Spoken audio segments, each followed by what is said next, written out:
इस वीडियो में हम लोग यूनिट 2 पढ़ने वाले हैं, जो कि है complex variable and complex functions. और इसका जो फर्स्ट टॉपिक है थ्योरी ऑफ कॉम्प्लेक्स नंबर, ये आज हम लोग इस वीडियो में देखेंगे। तो जो थ्योरी ऑफ कॉम्प्लेक्स नंबर है, ये क्या है, बहुत इंपॉर्टेंट है in the solving large problems of in the field of engineering and science. और ये क्या है, बहुत इंपॉर्टेंट टूल है, जिससे हम क्या करते हैं, कॉम्प्लिकेटेड इंटीग्रल को सॉल्व करने के लिए यूज़ करते हैं। तो कोई भी अगर कॉम्प्लेक्स नंबर है, उसको हम लोग x + iy के फॉर्म में लिखते हैं। इस फॉर्म में किसी भी कॉम्प्लेक्स नंबर को रिप्रेजेंट किया जाता है,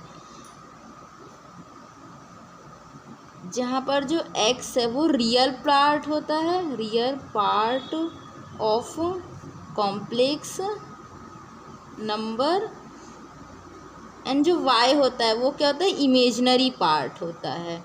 इसके अलावा जो ये आयोटा है, इसकी वैल्यू क्या होती है, √-1।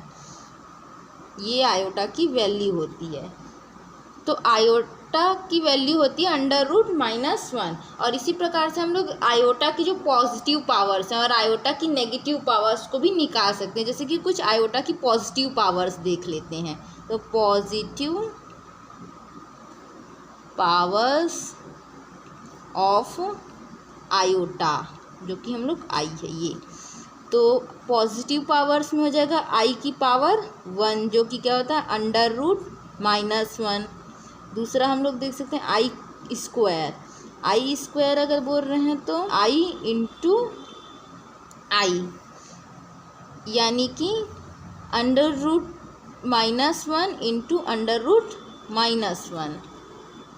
और हम लोगों को पता है, अगर a की पावर m × a की पावर m है, यानी कि ऐसे दो नंबर जिसका बेस सेम है और पावर डिफरेंट है, तो उसमें क्या करते हैं, हम लोग पावर्स को ऐड कर देते हैं।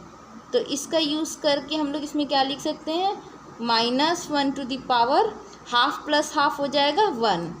तो ये हो जाएगा -1, यानी कि आयोटा स्क्वायर की वैल्यू -1 है। इसी तरीके से आयोटा क्यूब निकाल सकते हैं। आयोटा क्यूब क्या हो जाएगा, आयोटा × आयोटा × आयोटा। इसको हम लोग ऐसे भी लिख सकते हैं, आयोटा स्क्वायर × आयोटा। और आयोटा स्क्वायर की वैल्यू अभी निकालें -1, तो -1 × आयोटा माइनस आयोटा। तो आयोटा क्यूब हमारे पास आ गया -आयोटा। इसी प्रकार से जो है आयोटा की पावर 4 निकालेंगे, तो यानी कि इसको लिख सकते हैं हम आयोटा स्क्वायर × आयोटा स्क्वायर। और आयोटा स्क्वायर की वैल्यू हम लोग अभी निकालें -1 × -1, तो आयोटा की पावर 4 आ रहा है 1। आयोटा की पावर 4 की वैल्यू आ रही है +1। आयोटा की हायर पावर्स के लिए वैल्यूज रिपीट होते जाएगी। अब ऐसी कुछ नेगेटिव पावर ऑफ आयोटा भी देख लेते हैं।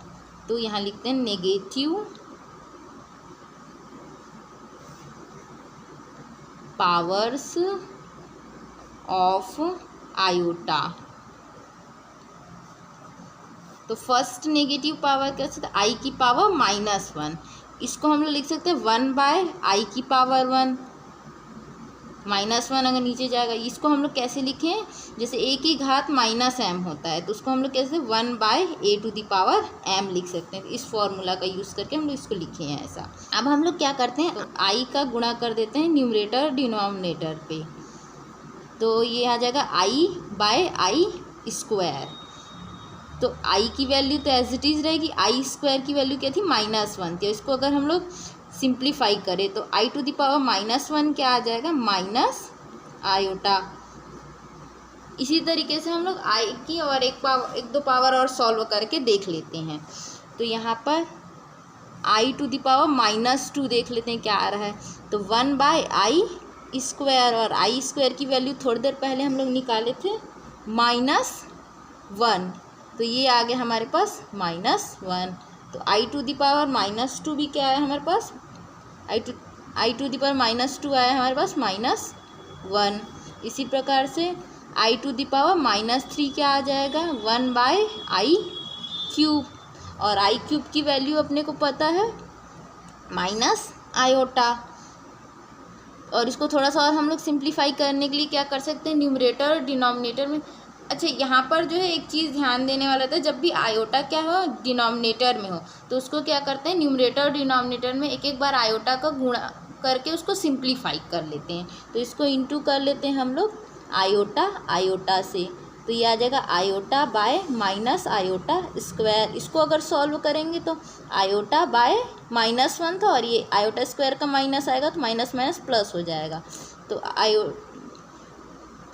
आयोटा की नेगेटिव 3 आया है हमारे पास आयोटा। वैसी आयोटा की पावर -4 करके देख लेते हैं, तो 1 बाय आयोटा की पावर 4।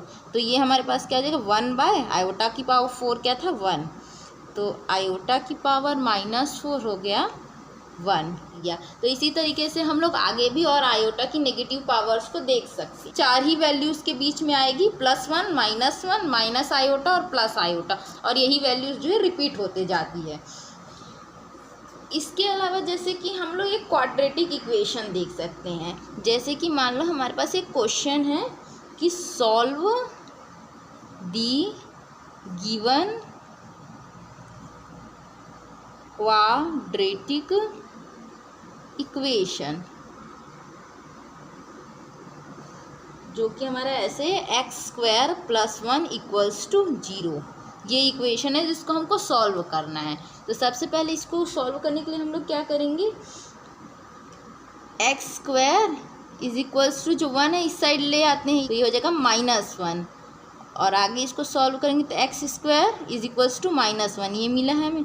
तो x क्या हो जाएगा, √-1, और यहाँ पर प्लस माइनस है ना, क्योंकि जब भी स्क्वायर का अंडर रूट लेते हैं तो इधर तरफ प्लस माइनस दोनों आता है।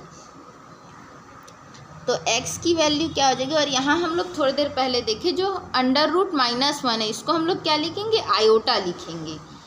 तो यहाँ पर हम लोग क्या लिख सकते हैं, x = ± आयोटा, यहाँ साइड में लिख देते हैं, चूँकि √-1 = आयोटा। तो यहाँ पर x की जो वैल्यू होगी वो 2 वैल्यू मिल रही है हम लोग को, प्लस आयोटा और माइनस आयोटा। अगर इसको हम लोग ये तो हो गया, इसमें यहाँ से हम लोग क्या देख सकते हैं कि जो x की वैल्यू है या जो इस इक्वेशन का रूट्स है कहना चाहिए, वो क्या है, इमेजिनरी नंबर्स हैं, या ऐसे भी कह सकते हैं हम लोग कॉम्प्लेक्स नंबर हैं जिसमें केवल इमेजिनरी पार्ट है और रियल पार्ट क्या है, 0 है। इसको और भी अलग तरीके से हम लोग रिप्रेजेंट कर सकते हैं, x = 0 + आयोटा एंड 0 - आयोटा। तो यहाँ देख सकते हैं हम लोग रियल पार्ट क्या है, 0 है, और जो इमेजिनरी पार्ट है वही जो है एक में प्लस है और एक में माइनस आयोटा है। इसी तरीके से एक और इक्वेशन हम लोग देख सकते हैं, question solve the cubic equation, x³ - 1 = 0। अब हमको जो है ये वाला इक्वेशन x³ - 1 = 0 ये सॉल्व करना है। तो इसको सॉल्व करने के लिए हम लोग क्या करेंगे, सेम x³ 1 को उस साइड ले आते हैं = के, तो ये हो जाएगा +1, प्लस को लिखने की ज़रूरत नहीं होती है, तो x³ क्या हो जाएगा +1। अब जो ये क्यूब रूट ऑफ यूनिटी है ना, तो x की क्या क्या वैल्यूज़ आएंगी, 1 आएगा, ओमेगा आएगा और ओमेगा² आएगा। जहाँ हम लोग क्या जानते हैं, जो ओमेगा होता है उसकी वैल्यू क्या होती है, -1 + आयोटा √3/2, और जो ओमेगा² होता है उसकी वैल्यू होती है -1 - I ओमेगा A, I √3/2। यहाँ पर जो एक चीज़ है कि ओमेगा को हम लोग कुछ भी ले सकते हैं, या तो इसको ओमेगा लेंगे तो इसको ओमेगा² लेना पड़ेगा, या इसको ओमेगा² लेंगे तो इसको ओमेगा लेना पड़ेगा। 1 तो एक रहेगा, क्योंकि यहाँ पर ये क्या है, क्यूबिक इक्वेशन। क्यूबिक इक्वेशन के हमेशा 3 रूट्स आएंगे, तो पहला रूट जो है 1 हो जाएगा, दूसरा ये और तीसरा ये वाला। तो इसके जो रूट्स निकल गया वो क्या मिले, 1 ओमेगा और ओमेगा²। अच्छा, जो क्यूब रूट ऑफ यूनिटी होती है उसकी कुछ प्रॉपर्टीज़ भी होती हैं, properties of cube root of unity. इसको, तो इसकी फर्स्ट प्रॉपर्टी होती है अगर हम इन तीनों रूट्स का सम ले लें तो ये क्या होता है, 0 की इक्वल होता है। और दूसरा क्या प्रॉपर्टी होता है, 1 अगर हम 1 इंटू ओमेगा स्क्वायर, यानी कि तीनों रूट्स को इंटू करें तो ये क्या होता है, 1 के बराबर आता है।